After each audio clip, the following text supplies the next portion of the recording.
الحمد للہ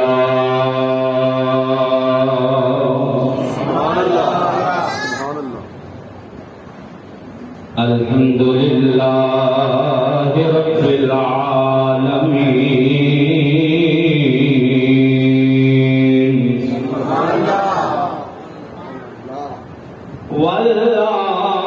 والعاقبۃ للمتقین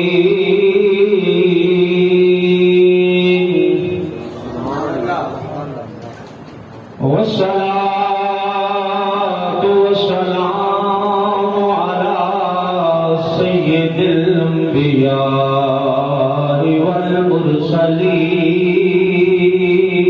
والمرسلين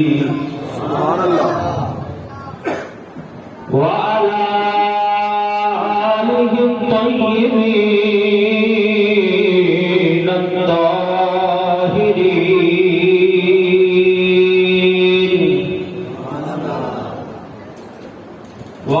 وأصحابه الهادين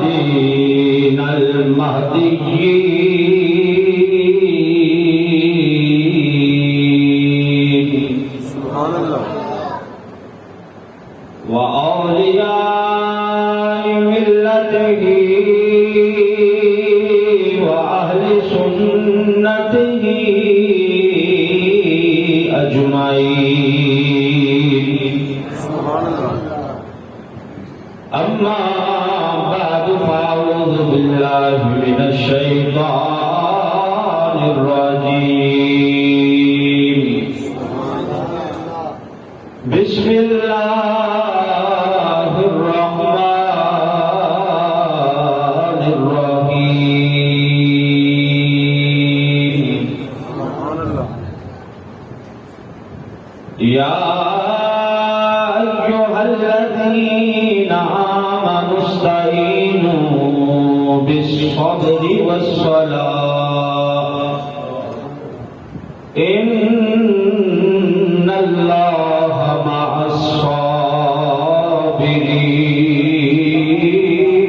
الصابرين آمنت بالله صدق الله مولانا العظيم وصدق رسوله النبي الكريم الأمين الصلاة والسلام عليك يا رسول الله الصلاة والسلام عليك يا رسول الله وعلى آلك وأصحابك يا حبيب الله الصلاة والسلام عليك يا شفيع المذنبين وعلى آلك وأصحابك يا خاتم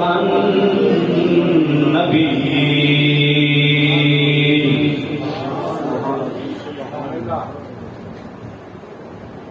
باغ جنت کے ہیں بہرے مدح خانے اہل بیت تم کو مژدہ نار کا ہے دشمنان اہل بیت تم کو مژدہ نار کا ہے دشمنان اہل بیت اور اہل بیت پاک سے گستاخیاں بے باقیاں اہل بیت پاک سے گستاخیاں بے باقیاں لعنت اللہ علیکم لعنت اللہ علیکم دشمنان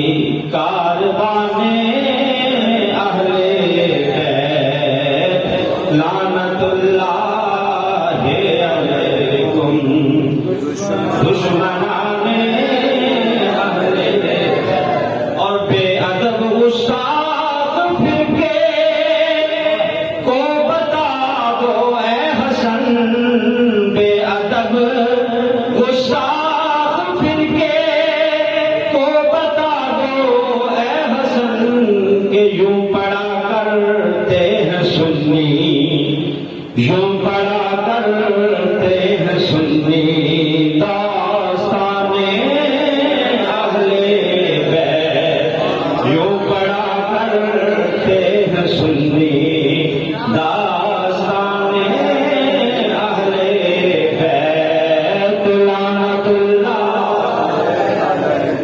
ایک تو مل کے پڑھے لعنت اللہ علیکم لعنت اللہ علیکم دشمنان اہل بیت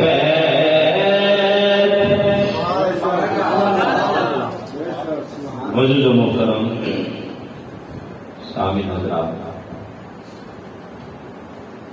گزشتہ جمعہ ہم نے واقعہ کربلا کے تناظر میں شہدائے کربلا کی صبر و رضا کی داستان بیان کی تھی۔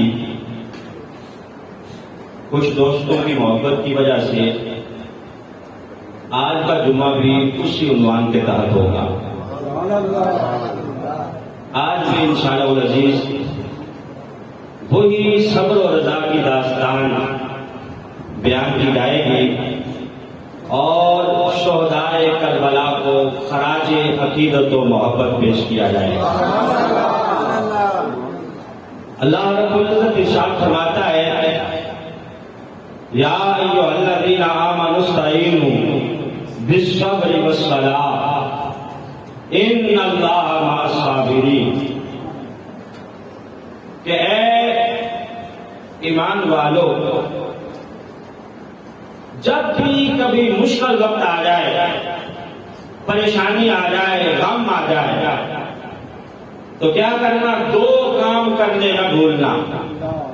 غم آ جائے، مشکل آ جائے، پریشانی آ جائے تو کیا کرنا؟ استعینوا بالصبر والصلاۃ، ایک صبر کا دامن نہ چھوڑنا، دوسرا نماز کا دامن نہ چھوڑنا۔ جب بھی مشکل گھڑی آئے تو قرآن کہتا ہے کہ استعینوا بالصبر والصلاۃ، صبر بھی کرنا ہے اور نماز بھی قائم کرنی ہے۔ اب آپ دیکھیں کہ جب بھی خدا نخواستہ گھر میں کوئی بیمار ہوتا ہے تو ہمارا ذہن فوراً ڈاکٹر کی طرف جاتا ہے کہ ڈاکٹر کو بلا کے لایا جائے یا وہاں مریض کو لے جایا جائے، لیکن قرآن کہتا ہے کہ ڈاکٹر بعد میں ہے، پہلے اللہ کی ذات ہے۔ پہلے مصلی کی طرف دوڑو۔ گھر میں کوئی ایک بندہ ایسا ہونا چاہیے جو اللہ کے ساتھ لو لگائے، مصلی کی طرف دوڑے، نماز کا دامن پکڑے، صبر کرے۔ وہ جو ڈاکٹر کو بلانے گیا ہے بعد میں آئے گا، اللہ کی مدد پہلے آ جائے گا۔ تو اللہ کا قرآن یہاں دو چیزوں کا دامن پکڑنے کا حکم دے رہا ہے کہ پریشانی آئے، مشکل آئے، ایک صبر کرنا ہے، دوسرا نماز پڑھنی ہے۔ سیدہ عائشہ رضی اللہ عنہا، سب کو رضی اللہ عنہا، آپ فرماتی ہیں کہ نبی پاک صلی اللہ علیہ وسلم کا طریقہ کار یہی تھا کہ جب بھی کوئی پریشانی آتی نبی پاک صلی اللہ علیہ وسلم فوراً وضو فرماتے۔ پریشانی آتی، غم آتا تو میرے آقا وضو فرماتے اور مصلی پہ کھڑے ہو کر اللہ رب العزت کی طرف متوجہ ہو کر فوراً نماز کی نیت باندھ لیتے تھے۔ یہ رسالت مآب صلی اللہ علیہ وسلم کی سنت ہے کہ جب بھی مشکل مرحلہ آئے صبر کرنا ہے اور ساتھ ہی ساتھ نماز کا دامن پکڑنا ہے۔ اب آپ توجہ کریں اور ذرا مجھے بتائیں کہ امت مصطفیٰ نے جس گھر سے قرآن سیکھا ہے، اہل بیت اطہار جن سے ہم نے قرآن پہ عمل کرنا سیکھا ہے، جنہوں نے قرآن آگے پہنچایا ہے، کربلا کی زمین پر جب ان پہ مصیبت آئی ہوگی تو انہوں نے صبر کیا ہوگا یا ماتم کیا ہوگا؟ وہ ماتم کرتے رہے یا صبر کرتے رہے؟ جنہوں نے ہمیں قرآن سکھایا ہے، جن کا دامن پکڑ کے ہم نے قرآن پہ عمل کرنا سیکھا ہے، جب ان پہ مشکل آئی ہے تو انہوں نے قرآن پہ عمل نہیں کیا ہوگا؟ استعینوا بالصبر والصلاۃ کے تحت رب کعبہ کی قسم ہے انہوں نے نماز کا دامن بھی نہیں چھوڑا، صبر کا دامن بھی نہیں چھوڑا، آنسو بھی نہیں بہائے، آہو بکا بھی نہیں کی، صبر بھی کیا ہے، اور نماز کا عالم یہ ہے کہ میرے ایمان کا سر کٹ رہا ہے تو سجدے میں کٹ رہا ہے۔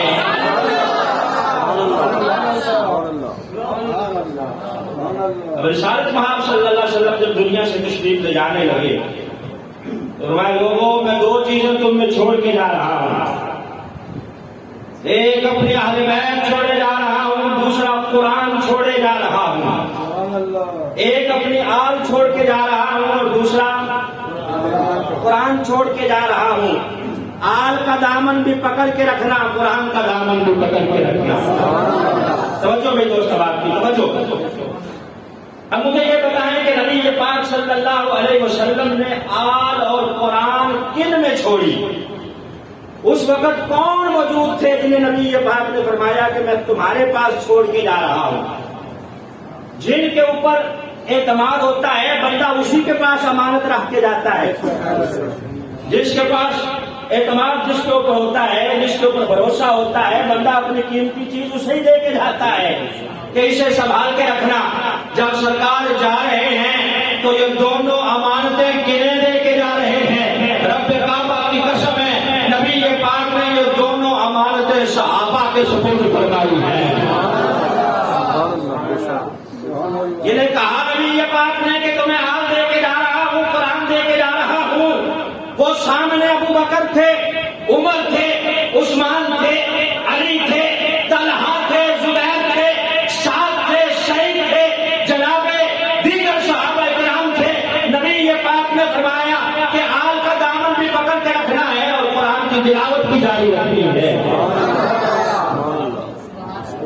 آج 15 صدیاں گزر جانے کے بعد بھی آپ دیکھیں کہ آل اور قرآن دونوں چیزیں کن کے پاس ہیں؟ آج آل اور قرآن دونوں چیزیں کن کے پاس ہیں؟ مسکراؤ اور اپنی قسمت پہ ناز کرو کہ صحابہ کے وارث ہم سنی ہیں جنہوں نے آل کا دامن بھی پکڑا ہے، قرآن کا دامن بھی پکڑا ہے۔ ان کے بیچ میں تو نبی پاک نے چھوڑی نہیں کی۔ اس لیے کچھ جو آل رسول کی محبت کا دم بھرنے والے ہیں، بتائیں ذرا ان میں کتنے حافظ قرآن ہیں؟ کون سا ان کا مدرسہ ہے جہاں قرآن حفظ کروایا جاتا ہے؟ کتنے حفاظ ہیں ان کے پاس؟ صرف آل آل آل کا نام لیں گے۔ یا کچھ وہ ہیں جو ہر وقت قرآن قرآن قرآن لیکن آل کا نام ہی نہیں لیتے۔ دونوں چیزیں موجود ہیں۔ اب میرے لیے یہ نام لینا مشکل نہیں، لیکن نام لینا ضروری نہیں ہے، آپ سمجھدار ہیں کہ کچھ وہ ہیں کہ آل آل کرتے رہیں گے، قرآن نہیں پڑھیں گے، کیونکہ ان میں دونوں چیزیں چھوڑی نہیں۔ ہم نے اللہ کے محبوب نے دونوں چیزیں چھوڑی ہیں۔ الحمدللہ اہل سنت کا ہے بیڑا پار کہ اصحاب رسول نجم ہیں اور ناؤ ہے عبرت رسول اللہ۔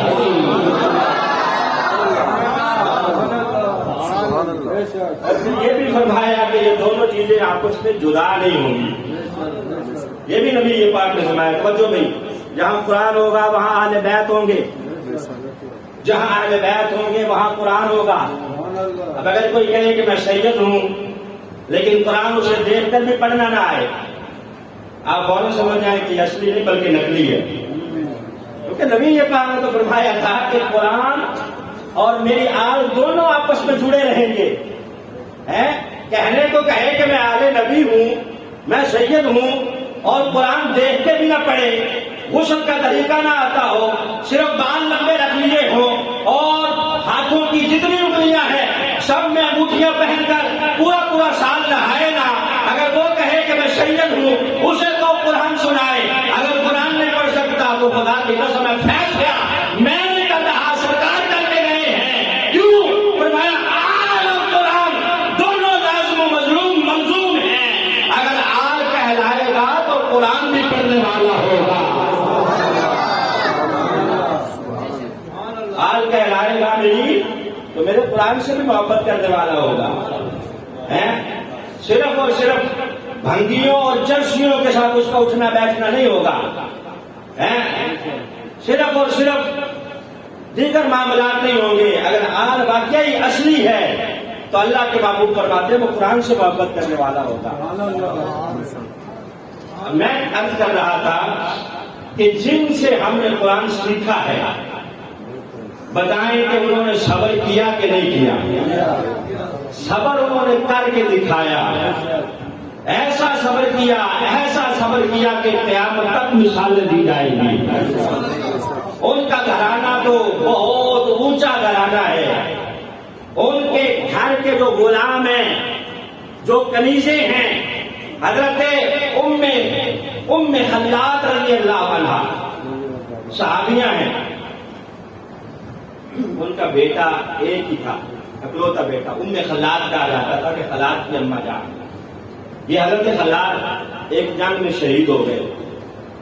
شہید جو ہوئے، نبی پاک صلی اللہ علیہ وسلم تشریف فرمائے، صحابہ کہتے ہیں جو ام خلاد جو ہیں یہ برقع اوڑھ کر، چادر اوڑھ کر بڑی سی پورے پردے کے اہتمام کے ساتھ نبی پاک صلی اللہ علیہ وسلم سے پوچھنے آ گئی اپنے بیٹے کے بارے میں کہ میرا بیٹا کہاں ہے، جنگ میں گیا تھا ساتھ، اس کا حال کیا ہے؟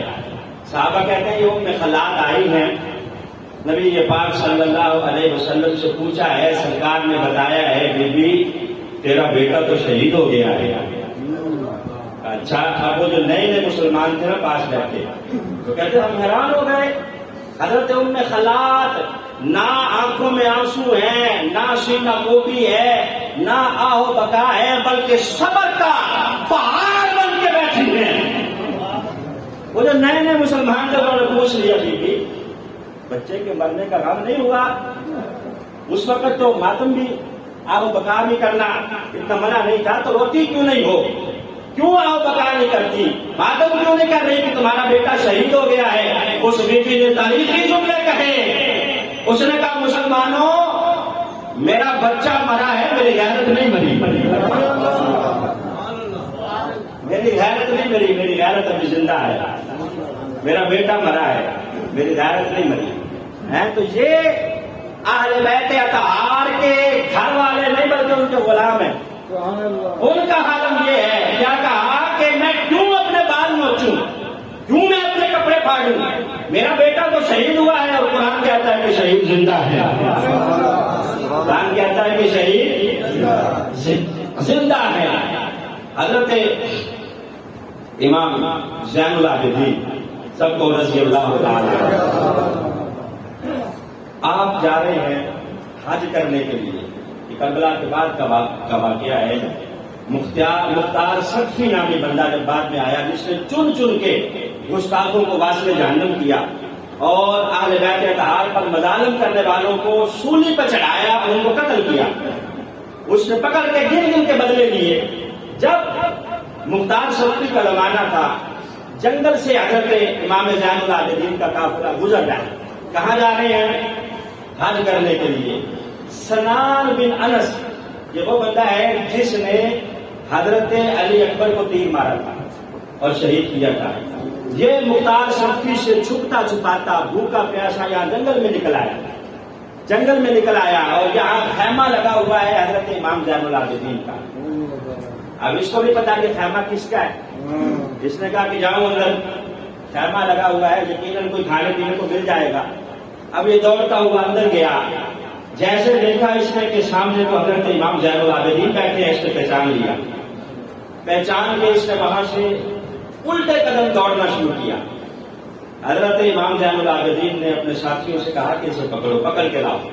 جب لایا گیا تو امام زین العابدین نے اس سے فرمایا کہ خیر ہے کیوں بھاگے ہو، بھوکے پیاسے رکھتے ہو، اس نے کہا ہاں جناب بھوکا بھی ہوں پیاسا بھی ہوں.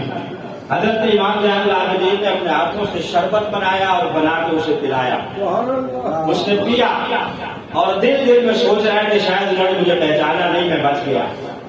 حضرت امام زین العابدین نے 3 دن اس کی مہمان نوازی فرمائی. 3 دن اپنے پاس رکھا, کھانا بھی کھلا رہے ہیں, اسے پانی بھی دیا جا رہا ہے. جب 3 دن گزر گئے تو آپ نے فرمایا کہ میں 3 دن مہمان نوازی کرتا ہوں, اب اگر تم جانا چاہو تو جا سکتے ہو. جب وہ جانے لگا نا ساتھ ہی مسکرا رہا ہے. مسکرا کیوں رہے ہو؟ اس نے کہا اس لیے مسکرا رہا ہوں آپ نے مجھے پہچانا ہی نہیں. کہا کیوں؟ جانتے نہیں ہو میں وہی ہوں جس نے آپ کے بھائی علی اکبر کو تیر مارا تھا. میں تو چھپتا چھپاتا یہاں آ گیا ہوں کیونکہ مختار سختی کے سپاہی مجھے ڈھونڈ رہے ہیں. حضرت امام زین العابدین نے کہا پہچاننے کی کیا بات ہے, پہچان تو میں نے تجھے تب ہی لیا تھا جب پہلی نظر تیرے چہرے پہ پڑی. اس نے کہا اچھا اگر پہچان لیا تھا تو پھر یہ اتنی میری جو ہے وہ مہمان نوازی کیوں کی گئی؟ مجھے کھانے پیش کیے گئے اور مجھے شربت بنا کے آپ نے اپنے ہاتھوں سے پلائے, جبکہ میں آپ کے بھائی کا قاتل ہوں, میری گردن کیوں نہیں اتاری؟ حضرت امام زین العابدین فرمانے لگے جب ہم کربلا میں آئے تھے تیرے مہمان تھے, جو تو نے کیا تھا وہ تیرا طریقہ تھا. آج خیمے میں تو میرا مہمان ہے, ہم مہمانوں کے ساتھ یہی کرتے ہیں جو میں نے کیا ہے کہ میرا طریقہ ہے.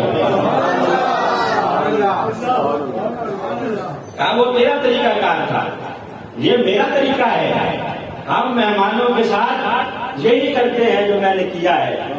حضرت امام زین العابدین فرماتے ہیں کہ مدینہ سے لے کے مکہ اور پھر مکہ سے لے کر کربلا, کربلا سے لے کر دمشق, دمشق سے لے کر دوبارہ مدینہ طیبہ, کہتے ہیں کہ میں کافرے کے ساتھ رہا ہوں. سیدہ زینب رضی اللہ تعالیٰ عنہا اپنی پھپھی کو میں دیکھتا رہا ہوں. کہا اللہ نے اتنے حوصلے عطا فرمائے میری پھپھی زینب کو کہ جب 10 محرم الحرام کا دن گزرا, 11ویں کی رات آئی, لاشیں بکھرے پڑے ہیں, رب کعبہ کی قسم ہے اس رات بھی میری پھپھی زینب کی تہجد کی نماز قضا نہیں ہوئی. اس رات میں انہوں نے تہجد کے نفل نہیں چھوڑے, نماز تہجد ادا فرمائے. تو یہ صبر و رضا والے ہیں, یہ صبر ہے ان کا. حضرت امام زین العابدین فرماتے ہیں کہ اس رات بھی آپ نے نوافل نہیں چھوڑے تہجد کے. اب آج کا دور ہے یہ کہ ہماری بیویاں لائف سٹائل چاہتی ہیں مغرب والا اور تحفظ چاہتی ہیں اسلام والا. لائف سٹائل چاہتی ہے تو مغرب والا ہو, ہم آزاد ہو, جس طرح مرضی گھومیں, نہ ہمیں کوئی پوچھنے والا ہو, اور تحفظ ہمیں اسلام والا ملے. اگر اسلام والا تحفظ چاہیے تو پھر لائف سٹائل بھی اسلام والا ہی اپنانا پڑے گا.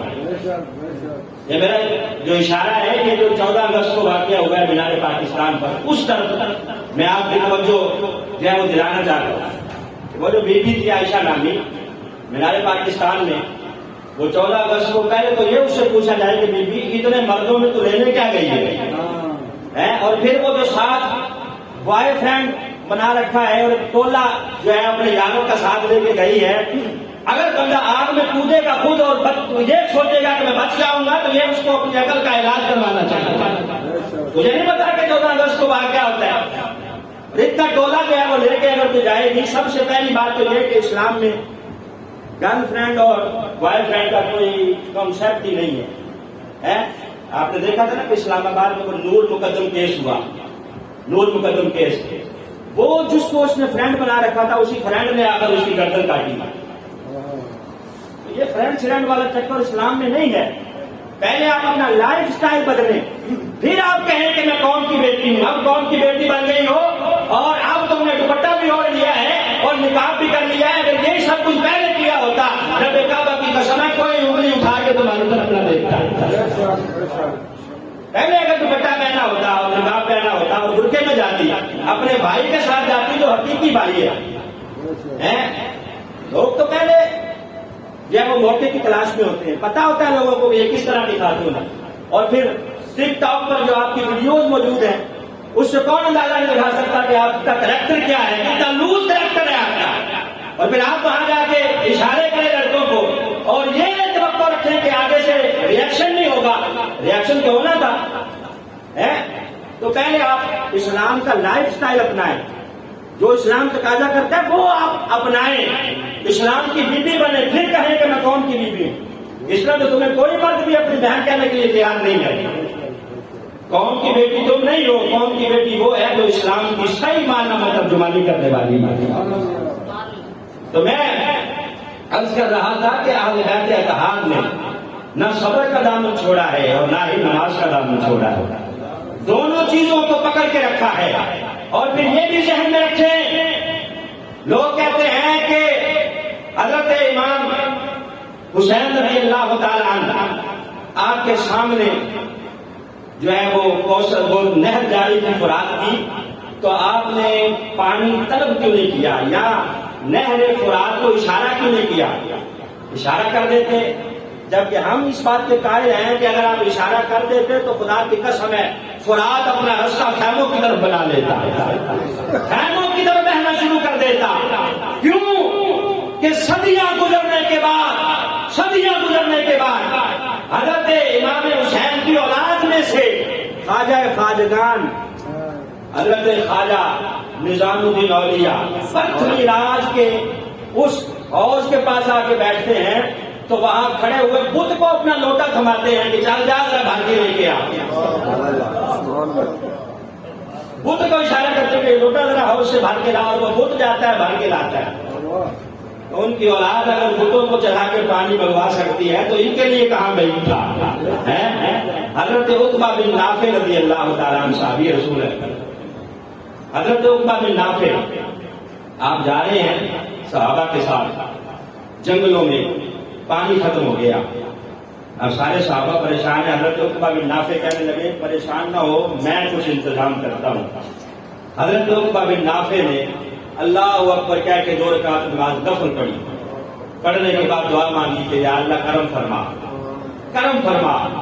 آپ دعا مانگ رہے ہیں، پاس ہی آپ کا گھوڑا کھڑا تھا، اس نے ٹانگ ہلانا شروع کی تو اس کی ٹانگ کے نیچے سے اللہ نے چشمہ جاری فرما دیا. چشمہ جاری فرما دیا. یہ کون ہے؟ عقبہ بن نافع صحابی ہیں. ان کے بارے میں نبی پاک نے نہیں فرمایا کہ عقبہ مجھ سے ہے، میں عقبہ سے ہوں، جس نے حضرت امام حسین کے بارے میں فرمایا کہ حسین منی وانا من الحسین. حضرت عقبہ کو نبی پاک نے کندھوں پہ سوار نہیں کیا. ان کے لیے سرکار نے سجدے لمبے نہیں کیے. تو اگر یہ جاری کروا سکتے ہیں تو حضرت امام حسین تو ہے ہی حضرت اسماعیل کی اولاد میں سے، حضرت اسماعیل کی اولاد میں سے نبی پاک، اور پھر آپ کی اولاد میں سے حضرت امام حسین. اگر آپ دعا فرماتے تو رب کعبہ کی قسم چشمے جاری ہو جاتے. نعرہ تکبیر، نعرہ رسالت، نعرہ رسالت، نعرہ تحقیق، حسینیت، حسینیت، یزیدیت، یزیدیت، نعرہ رسالت. میاں محمد بخش رحمۃ اللہ علیہ آپ نے پورے کربلا کے واقعے کا نچوڑ بیان کیا. آپ فرماتے ہیں قوت ہوندیاں زور نہیں لایا، بیٹھے من رضائی، دنیا اتوں پیاسے تر گئے دی دنیا دے سائی. قوت ہوندیاں زور نہیں لایا. تو یہ نہ کہے کہ آپ کمزور تھے یا آپ کے پاس طاقت نہیں تھی. طاقت تھی، سب کچھ تھا. قوت ہوندیاں زور نہیں لایا، بیٹھے من رضائی، اللہ کی رضا پہ راضی بیٹھے رہے. دنیا اتوں پیاسے تر گئے دی دنیا دے سائی. دین بھی ان کے گھر کا ہے، دنیا بھی ان کے گھر کی لونڈی ہے. رب کعبہ کی قسم ہے صرف اللہ کی رضا پہ راضی رہے ہیں. اللہ رب العزت نے بھی امتحان لیا ہے اور امتحان میں کامیابی عطا فرمائی ہے. حشر کا میدان ہوگا، پانی کا جہاں تک تعلق ہے، آب کوثر بھی اللہ رب العزت ان کے ہاتھوں سے ہمیں عطا فرمائے گا. تو ان کے لیے تو کوئی مشکل نہیں تھی، بس امتحان تھا. نبی یہ پاک دعا کرتے رہے اللہم ثبت الحسین اللہم آتی حسین صبرا و اجرا، یا اللہ حسین کو ثابت قدم رکھنا، صبر بھی عطا فرمانا، اجر بھی عطا فرمانا، صبر بھی عطا فرمانا، اجر بھی عطا فرمانا۔ میرے امام عالی مقام سجدے میں سر کٹ گیا، نیزے کی نوک پہ بلند ہے، وہ جو جھکانے کے لیے آئے تھے وہی سر کو اٹھا کے چل رہے ہیں۔ جب چلا ہے قافلہ 11 محرم الحرام کو رات کو سیدہ زینب رضی اللہ تعالیٰ عنہا نے تلوار نکال کے لاشوں پہ پہرا دیا ہے، اور کوئی ایک بھی آپ کی زبان سے ایسا جملہ نہیں نکلا جس سے یہ ثابت ہو رہا ہو کہ آپ رو رہی ہیں یا آپ غم کر رہی ہیں یا آپ یہ اللہ رب العزت کو کہہ رہی ہیں کہ یا اللہ یہ کیا ہو گیا، بلکہ صبر اور استقامت کا پہاڑ ہے۔ جب چلی ہے وہاں سے تو اتنا کہا ہے واہ محمد ھذا حسین، مدینہ طیبہ کی طرف منہ کر کے کہا ہے کہ واہ محمد ھذا حسین مزمر بالدماء، اے نانا یہ وہی حسین ہے جنہیں آپ کندھوں پہ سوار کیا کرتے تھے، مزمر بالدماء، آج دیکھو یہ خون میں نہائے ہوئے ہیں، مقطع الاعضاء، اعضاء کٹے ہوئے ہیں، نانا سر نیزے پہ ہے اور جسم کربلا میں ہے۔ جب آپ نے یہ جملے کہے تو وہ جو یزیدیوں قبائلی سردار کا لشکر تھا ان کے سپاہی بھی رونے لگے، ان کی آنکھوں سے بھی آنسو بہنے لگے کہ یہ ہم کیا کر بیٹھے ہیں۔ تو صبر کا اور استقامت کا آپ نے جو مظاہرہ کیا ہے، دشمن بھی دیکھ دیکھ کے داد دے رہے ہیں۔ اور جب یہ قافلہ چلا ہے تھوڑا سا آگے، راستے میں اس راستے کے کنارے پر ایک بوڑھی خاتون کھڑی تھی، وہ کہنے لگی او قافلے والوں، یہ ساتھ ہی میرا پڑاؤ ہے، میرا بچہ بیمار پڑا ہے، تم میں اگر کوئی حکیم ہے طبیب ہے تو آئے ذرا میرے بچے کا علاج کرا دے۔ سمر کہنے لگا بیٹی ہم میں تو کوئی حکیم نہیں ہے، طبیب ہم میں کوئی نہیں ہے، یہ باغیوں کے ساتھ ہم لے کے یزید کے پاس جا رہے ہیں، ہم میں طبیب کوئی نہیں ہے۔ جب یہ آواز حضرت امام زین العابدین نے سنی، پاؤں میں بیڑیاں ہیں، ہاتھ بندھے ہوئے ہیں، کہنے لگے اماں جان میں ان کا قیدی ہوں، اس سے پوچھ لے اگر یہ اجازت دیتا ہے تو میں چلتا ہوں تیرے بچے کا علاج کر کے آتا ہوں۔ اچھا، اب اس بیوی نے پوچھا، شمر نے کہا چلو میں بھی ساتھ ہی چلتا ہوں۔ حضرت امام زین العابدین چند سپاہی ساتھ ہو رہی ہے، ساتھ ہی بیوی کا ڈیرا تھا۔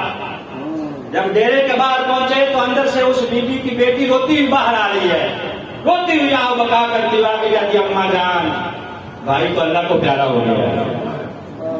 اچھا میں تو طبیب لینے گئی تھی، اللہ کو پیارا ہو گیا۔ اب وہ بیوی کہنے لگی کہ اے قیدی جا اللہ تیرا بھلا کرے، میرا بچہ تو بچا ہی نہیں ہے، جا اللہ تیرا بھلا کرے، تو چل کے آیا ہے اللہ تجھے جزا عطا فرمائے۔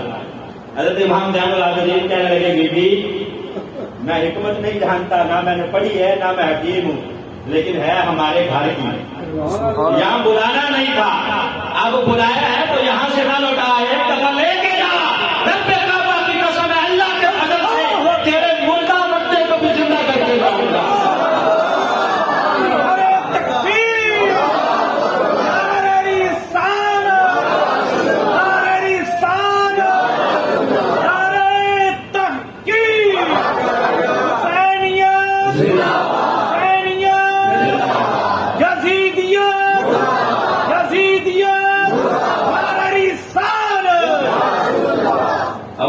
گھر لے گئی، آپ نے نبض دیکھی، واقعی بچے کا انتقال ہو گیا تھا، کہا شمر ذرا تم بھی دیکھ لے، اس نے بھی تسلی کی، ساتھ ہی آپ نے مدینہ طیبہ کی طرف منہ کیا، کہا نانا جان لاج رکھنا، اور اللہ کی بارگاہ میں عرض کی تم بھی اذن اللہ، یا اللہ اپنے حکم سے اسے زندہ فرما دے۔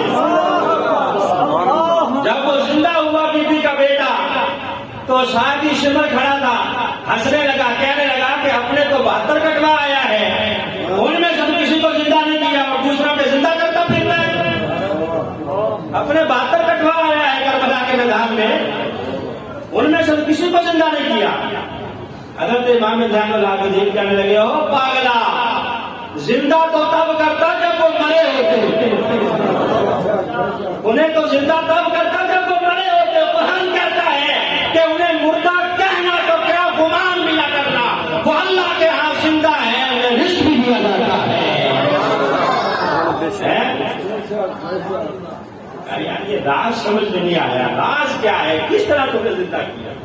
قرآن کہتا ہے ان اللہ اشتری من المؤمنین انفسهم واموالهم بان لهم الجنہ, کہ اللہ نے مومنوں سے جنت کے بدلے میں مال خرید لیا ہے اور ان کی جانیں خرید لی ہے.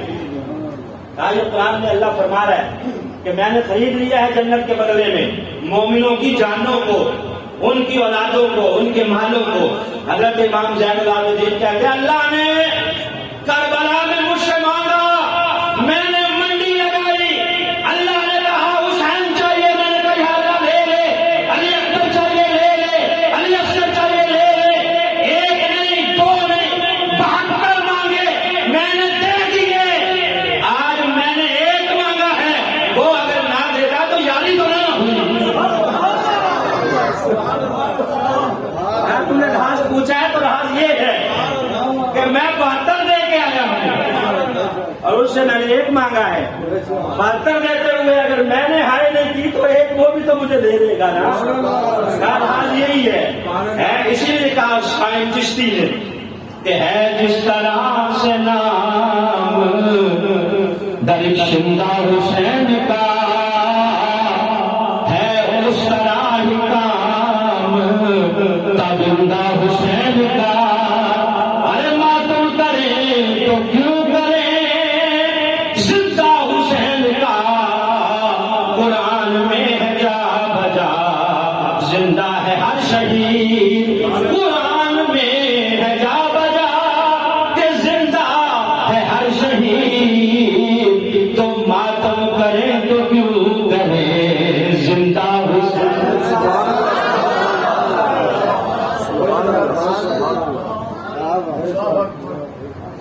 قرآن میں ہے جا بجا کے زندہ آیا شہید, ماتم کریں تو کیوں کریں زندہ شہید کا.